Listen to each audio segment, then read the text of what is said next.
ಈ ಮಸಾಲೆನ ಗೊಜ್ಜಿಗೆ ಗ್ರಿಪ್. ಅದೇ ಅದೇ ಯಾವುದೇ ಅಡಿಗೆಗಾದ್ರೂ ನಮ್ಮ ಓನ್ ಮಸಾಲೆನೇ ಗ್ರಿಪ್. ಹೌದೌದು. ಇದೆಲ್ಲ ಆದ ನಂತರನೇ ಆಗೋದು ಒಂದು ಒಳ್ಳೆ ಗೊಜ್ಜು. ಹೌದು. ಸಣ್ಣ ಮಕ್ಳಿಗೆ ನಾವು ನಿಭಾಯಿಸೋದು ಎಷ್ಟು ಕಷ್ಟ, ಮಸಾಲೆಗೂ ಅಷ್ಟೇ ಮುಖ್ಯ. ಪೈನಾಪಲ್ ಸುಮಾರು 1 ಕ್ವಿಂಟಲ್. 1 ಕ್ವಿಂಟಲ್ ಮಾಡ್ತಿರೋದು ಈಗ. 1 quintal pineapple. 1 quintal pineapple ready. ಇದು ಆಲ್ಮೋಸ್ಟ್ ಆಲ್ ರೆಡಿ. ಎಲ್ಲ ಮಿಕ್ಸ್ ಆಗಿ ಮಿಕ್ಸ್ ಆಗ್ಬಿಟ್ಟು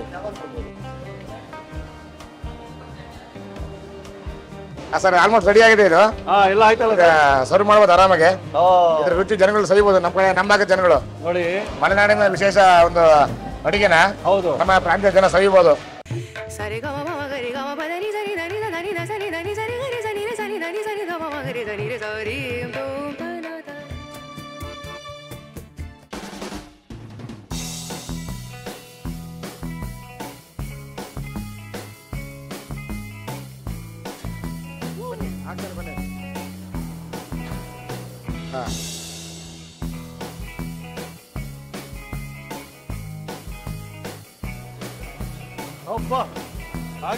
ಇಡ್ಲಿ ಬೆಂದಿದೆ.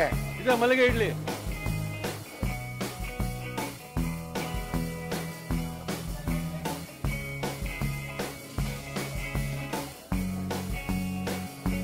ನಮಸ್ಕಾರ ವೀಕ್ಷಕ ವರ್ಗಗಳಿಗೆ. ಕಡೂರು ಲಕ್ಷ ಕನ್ವೆನ್ಷನ್ ಹಾಲ್ ಮೊದಲನೇ ಬಾರಿ ಬಂದಿದ್ದೀವಿ ನಾವು ಕಡೂರಿಗೆ. ಯಾಕೆ ಅಂದರೆ ಚನ್ನಗಿರಿಯ ಮಂಜಣ್ಣ ಭಾಳ ಪ್ರಸಿದ್ಧ ರೀ ಇಲ್ಲಿ. ಲಾಸ್ಟ್ ಟೈಮ್ ನಾವು ಬಂದಿದ್ವಿ ಇಲ್ಲಿಗೆ. ಇವತ್ತು ಅಂಥದ್ದೇ ಅದ್ಭುತ ಇನ್ನೊಂದು ಅಡುಗೆ ನಮಗೆ ತೋರಿಸ್ತಾ ಇದ್ದಾರೆ. ಮಲೆನಾಡು ಶೈಲಿಯ ಮಸಾಲ ಇಟ್ಕೊಂಡು ಪೈನಾಪಲ್ ಗೊಜ್ಜು. ಬನ್ನಿ, ಅದಕ್ಕಾಗಿ ನಾನು ನಿಮಗೆ ಕರೆದಿದ್ದೀನಿ. ನಮ್ಮ ಮಸಾಲ ಮಾಡೋ ರೀತಿಯೇ ಬೇರೆ. ಇದು ಮಲೆನಾಡು ಶೈಲಿಯ ಗೊಜ್ಜು ಇರ್ತದೆ, ಅದರೊಟ್ಟಿಗೆ ಪೈನಾಪಲ್ ಗೊಜ್ಜು ರೆಡಿ ಮಾಡಿ ತೋರಿಸ್ಬಿಡ್ತೀವಿ ಬನ್ನಿ ಅಂದರು. ಬಂದಿದ್ದೀವಿ. ಸೊ ಮೊದಲೇ ರೆಸಿಪಿ ಈ ಮದುವೆ ಮನೆಯಲ್ಲಿ ಪೈನಾಪಲ್ ಗೊಜ್ಜು. ಬನ್ನಿ ಸರ್. ನಮಸ್ಕಾರ. ನಮಸ್ತೆ. ಮಂಜಣ್ಣವರು ಸರ್, ಬಹಳ ದಿನ ಆಗ್ಬಿಡ್ತು, ಬಹಳ ತಿಂಗಳುಗಳಾಗ್ಬಿಡ್ತು. ಹೌದೌದು. ಅದ್ಭುತವಾಗಿ ಚನ್ನಗಿರಿಯಲ್ಲಿ ಎಂತ ಅದ್ಭುತ ಮದುವೆ ಅದು, ಹೇಳಕ್ಕೆ ತೀರ್ದು ಭಾರಿ ಅದ್ಭುತ ಫಂಕ್ಷನ್ ಅದು. ಹೌದೌದು. ಲಡಗಿ ಲಾಡು, ಲಕಡಿ ಪಾಕು, ಲಕಡಿ ಮೆಂತ್ಯ ಬಾತು, ಆಂಧ್ರ ಪಪ್ಪು, ಸಾಂಬಾರ್ ಪುಡಿ, ತಿಳಿಸಾರು ಪುಡಿ ಎಷ್ಟು ಮಾಡಿದ್ವಿ ಎಲ್ಲ ಒಂದ್ಕಿನ್ನ ಒಂದು ಅದ್ಭುತವಾಗಿ ಬಂದಿದ್ದು. ಇವತ್ತು ಇನ್ನೊಂದು ಅದ್ಭುತ. 2 ಮದುವೆ ಮಾಡ್ತಿದ್ದೀರಾ? ಇವತ್ತು ನಮ್ದು ಮುಖ್ಯವಾಗಿ 2 ಕಡೆ ಮದುವೆ ಇದೆ. ದೊಡ್ಡ ಮದುವೆಗಳು 2. ಒಂದು ಕಡೂರು ಲಕ್ಷ ಚೌಟ್ರಿ, ಇನ್ನೊಂದು ಅಜ್ಜಂಪುರ ನಮ್ಮ ನಮ್ಮೂರಲ್ಲಿ ಹುಟ್ಟೂರಲ್ಲಿ ಒಂದು ಮದುವೆ. ಸಿದ್ದರಾಮೇಶ್ವರ ಸಂಪ್ರದಾಯ ಭವನ. ಹೌದೌದು. ಅದು ನೀವೇ ಮ್ಯಾನೇಜ್ಮೆಂಟ್? ಅದು ನಮ್ದೇ. ಕಡೂರಲ್ಲಿ ಲಕ್ಷ ಚೌಟ್ರಿ ಅದು ಮಾಡ್ತಿದ್ದೀರಾ? ಹೌದೌದು. ಸೊ ಇವಾಗ ನಾವು ಲಕ್ಷ ಚೌಟ್ರಲ್ಲಿ ಇದೀವಿ. ಈಗ ಸರ್, ಇವತ್ತು ಸಾಯಂಕಾಲ ರಿಸೆಪ್ಷನ್ಗೆ ಏನ್ ಮಾಡಿ ತೋರಿಸ್ತಾರೆ ವೀಕ್ಷಕರಿಗೆ? ಇವತ್ತು ನಿಮಗೆ ವಿಶೇಷವಾಗಿ ಒಂದು ಪೈನಾಪಲ್ ಗೊಜ್ಜು ಮಲೆನಾಡು ಶೈಲಿ ಅನ್ನೋದಕ್ಕಿಂತ ಮಲೆನಾಡು ರೆಸಿಪಿನೇ ಅದು. ಸೊ ಇದು ಮಲೆನಾಡು ಮಸಾಲ ಮಲೆನಾಡು ಶೈಲಿ ಪೈನಾಪಲ್ ಗೊಜ್ಜು. 2,500 ಜನ. ಇದು ಮಲೆನಾಡು ಸ್ಪೆಷಲ್. ಇದು ಇದಕ್ಕೆ ಮಲೆನಾಡು ಜನ ಬಳಸ್ತಾರೆ. ಇದು ನಮ್ಮ ಕಡೆ ಜನಕ್ಕೆ ಒಂದು ಹೊಸದಾಗಿ ಐಟಮ್ ಪರಿಚಯ ಮಾಡ್ತಾ ಇದೀನಿ. ಇದು ಮೆಂತ್ಯ ಒಂದು 30 ಗ್ರಾಮು. ಹೌದು. ಮೆಣಸು ಒಂದು 70 ಗ್ರಾಮು. ಸಾಸಿವೆ 100 ಗ್ರಾಮು. ಧನಿಯಾ ಒಂದು ಅರ್ಧ ಕೆಜಿ. ಉದ್ದಿನ ಬೇಳೆ ಬಂದ್ಬಿಟ್ಟು 1 ಕೆಜಿ ಉದ್ದಿನ ಬೇಳೆ. 1 ಕೆಜಿ ಉದ್ದಿನ ಬೇಳೆ. ಹೌದು. ಜೀರಿಗೆ ಒಂದು ಅರ್ಧ ಕೆಜಿ. ಇದು ಒಣಮೆಣಸಿನಕಾಯಿ, ಬ್ಯಾಡಗಿ ಮೆಣಸಿನಕಾಯಿ 1.5 ಕೆಜಿ. 1.5 ಕೆಜಿ ಒಣಮೆಣಸಿನಕಾಯಿ, ಬ್ಯಾಡಗಿ ಮೆಣಸಿನಕಾಯಿ ಸ್ಪೆಷಲಿ. ಬೇರೆ ಬಳಸಂಗಿಲ್ಲ. ಆಯ್ತಾ? ನೆಕ್ಸ್ಟ್ ಇದಕ್ಕೆ ಹಸಿಕಾಯಿ ಬಳಸಂಗಿಲ್ಲ. ಒಣಕೊಬ್ಬರಿ ತುರಿನೇ ಹಾಕ್ಬೇಕು. ಇದು 5 ಕೆಜಿ ಬೇಕು. 5 ಕೆಜಿ ಒಣಕೊಬ್ಬರಿ ತುರಿ ಬೇಕು. ಶುರು ಮಾಡೋಣ. ಪುಡಿ ಉರಿಯ ತೋರಿಸ್ತೀನಿ ಬನ್ನಿ. ಉರಿಯಕ್ಕೆ ಒಂದು 400 ಗ್ರಾಮ್ ಎಣ್ಣೆ ಹಾಕ್ಬೇಕು. 400 ಗ್ರಾಮ್ ಎಣ್ಣೆ.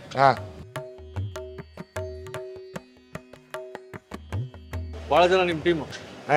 ನಮ್ ದೊಡ್ಡ ಟೀಮ್ ನಮ್ದು. ಹೌದು. ಒಂದು 380 ಜನ ಟೀಮ್ ನಮ್ದು. ಒಂದೇ ದಿನ 2 ಕಡೆ ಮದುವೆ. ಇವತ್ತು 2 ಕಡೆ ಮದುವೆ. ಒಂದ್ ಕಡೆ ತುಮಕೂರು ಎಲೆಕ್ಷನ್ ಫಂಕ್ಷನ್ ಡ್ಯೂಟಿ ಇದೆ. ಹೌದಾ? ಅಲ್ಲಿ ಅಡಿಗೆ ನಡೀತಾ ಇದೆ. ಅಲ್ಲೊಂದು ಬ್ಯಾಚ್ ಹೋಗಿದೆ. ಹೌದು.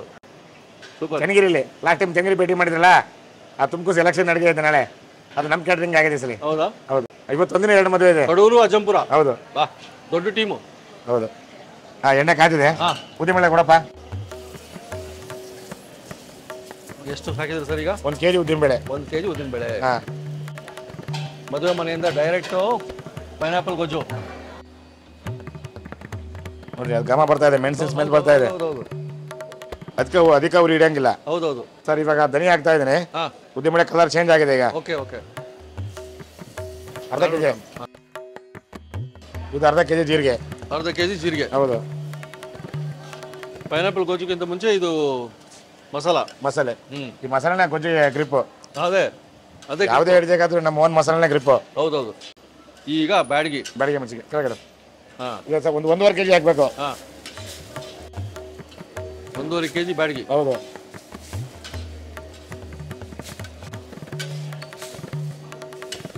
ಇದು ಮಲ್ನಾಡ್ ಶೈಲಿ ಪೈನಾಪಲ್ ಗೊಜ್ಜು. ಮಲ್ನಾಡ್ ಶೈಲಿ. ವಿಶೇಷವಾಗಿ ಪೈನಾಪಲ್ ಗೊಜ್ಜು ಮಲ್ನಾಡು ರೆಸಿಪಿನೇ ಇದು. ಹೌದಾ? ನಮ್ಮ ಕಡೆ ಕಡಿಮೆ ಇದು. ಮೇನ್ ಮಸಾಲಾನೇ ಅದು ಮಲ್ನಾಡ್ ಶೈಲಿ. ಅದು 1.5 kg ಬ್ಯಾಡಗಿ ಮೆಣಸಿನಕಾಯಿ.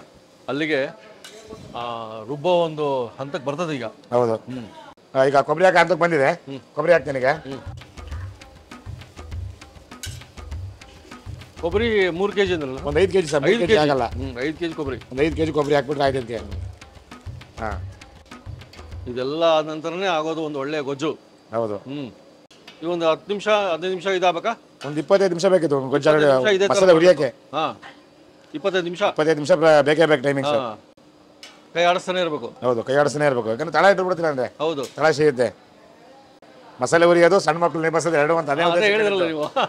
ಸಣ್ಣ ಮಕ್ಳಿಗೆ ನಾವು ನಿಭಾಯಿಸೋದು ಎಷ್ಟು ಕಷ್ಟ, ಮಸಾಲೆ ಹುರಿದು ಅಷ್ಟೇ ಮುಖ್ಯ.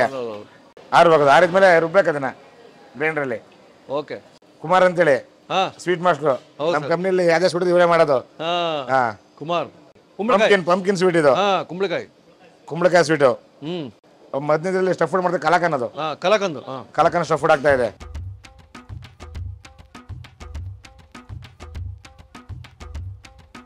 ಸರ್ 25 ನಿಮಿಷ ಆಯ್ತಾ ಸರ್? ಸರ್ ಇದು ಆಗ್ತಾ ಬಂತೀಗ ನೋಡಿ, ಕೊಬ್ಬರಿ ಎಲ್ಲ ಕಲರ್ ಚೇಂಜ್ ಆಗಿದೆ, ಗೋಲ್ಡ್ ಕಲರ್ ಬಂದಿದೆ. ಇದು ಮುಗಿತಾ ಬಂತೀಗ. ಇದು 1 ಗಂಟೆ ತಣ್ಣಗೆ ಹಾಕ್ಬಿಡ್ಬೇಕು. ನಂತರ ರುಬ್ತೀವಿ ಇದನ್ನ. ರುಬ್ಬದಾ? ರುಬ್ಬಾಕಿ ಇದನ್ನ. ಸರ್ ಸರ್ ಇಲ್ಲಿ ಕ್ಯಾರೆಟ್ ಇದೆ. ಕ್ಯಾರೆಟ್ ಹೂರ್ಣ ಇದೀಗ 50-50 ಹೋಳಿಗೆ ಹೇಳಿದ್ನಲ್ಲ ಅದರಲ್ಲಿ 50-50 ಹೋಳಿಗೆ. ಇದು ತೆಂಗಿನಕಾಯಿ ಹೂರ್ಣ. ತೆಂಗಿನಕಾಯಿ ಹೂರ್ಣ. ಇದು ಕ್ಯಾರೆಟ್ ಇಂದು. ಮೇಲೆ ಏಲಕ್ಕಿ ಪುಡಿ ಹಾಕಿದ್ದಾರೆ. ಏಲಕ್ಕಿ ಪುಡಿ ಹಾಕಪ್ಪ. ಏಲಕ್ಕಿ ಪುಡಿ. ಯಾವ್ದು ಎಸೆನ್ಸ್ ಬಳಸಲ್ಲ, ಒರಿಜಿನಲ್ ಫ್ಲೇವರ್ ಏಲಕ್ಕಿ ಪುಡಿ. ಇದಕ್ಕಿಂತ ಒರಿಜಿನಲ್ ಯಾವ್ದು ಸಿಗಲ್ಲ.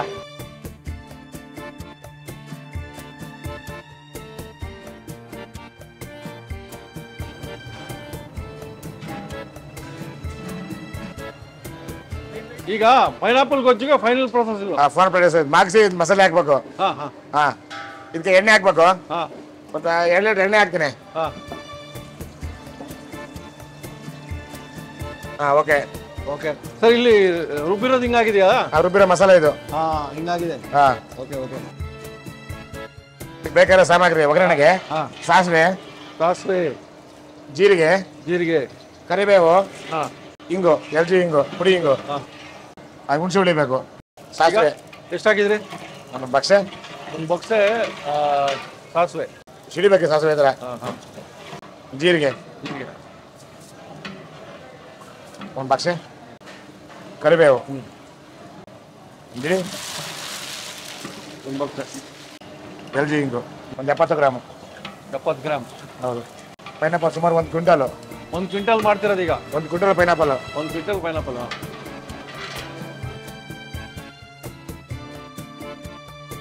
ಪೈನಾಪಲ್ ಕಟ್ ಮಾಡಿರೋದು.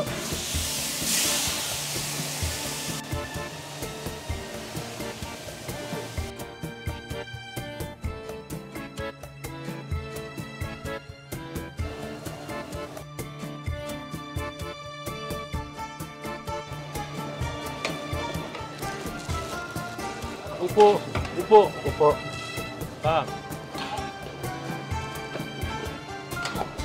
ಅರ್ಶಿನ ಪುಡಿ ನಮ್ಮದು. ಅಡುಗೆ ಅರಿಶಿನ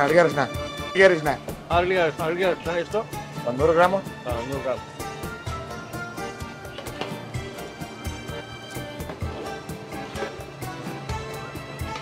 ಇದು ಸುಮಾರು ಒಂದು 20 ನಿಮಿಷ ಬೇಯಬೇಕಿದೆ ಈಗ. 20 ನಿಮಿಷನಾ? ಹೌದು ಸರ್, 20 ನಿಮಿಷ ಬೇಯಬೇಕು. 20 ನಿಮಿಷ ಆಮೇಲೆ ಇದು ಹಾಕ್ಬಿಡ್ಬೋದು. ಹೌದು, ಮಸಾಲೆ ಹಾಕೋದ ಮೇಲೆ.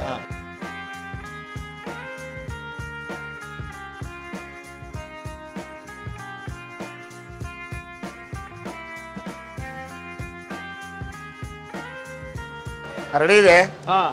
ಮಸಾಲೆ ಹಾಕ್ಬೋದು ಈಗ. ಹುಣಸೆ ಹುಳಿ,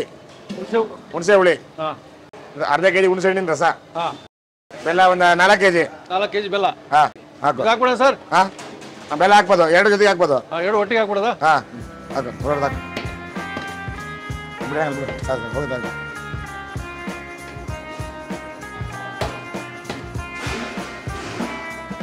ಕಾವು ಸಣ್ಣ ಮಾಡು. ಅಲ್ಲಿಗೆಲ್ಲ ಬಿದ್ದಂಗಾಯ್ತು. ರೆಡಿ. ಇದು ಆಲ್ಮೋಸ್ಟ್ ಆಲ್ ರೆಡಿ. ಎಲ್ಲ ಮಿಕ್ಸ್ ಆಗಿ ಮಿಕ್ಸ್ ಆಗ್ಬಿಡ್ಲಿ.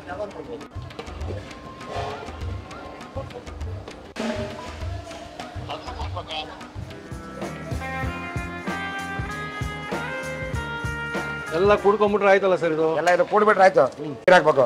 ಎಷ್ಟು ಗಟ್ಟಿ ಆಯ್ತಲ್ಲ ಅದು ಪ್ರಮಾಣ. ಆ ಕನ್ಸಿಸ್ಟೆನ್ಸಿ ಎಷ್ಟು ಬೇಕು ಅಷ್ಟು ಹಾಕೋದು.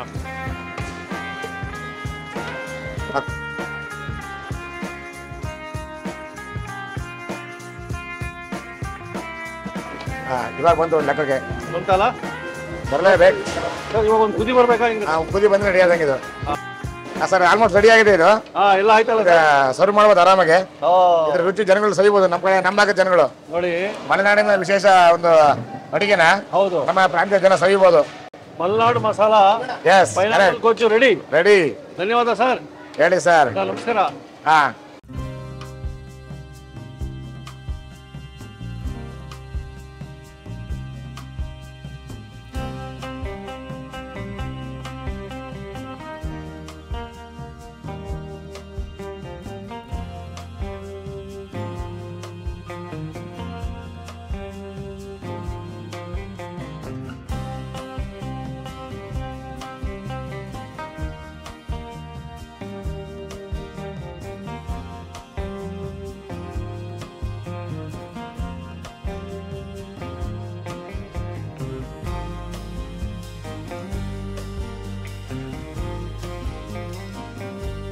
ಇನ್ನೂ ಅನೇಕ ಸ್ವಾದಿಷ್ಟ ರೆಸಿಪಿಗಳಿಗಾಗಿ ಸಬ್ಸ್ಕ್ರೈಬ್ ಮಾಡುವುದನ್ನು ಮರೆಯಬೇಡಿ.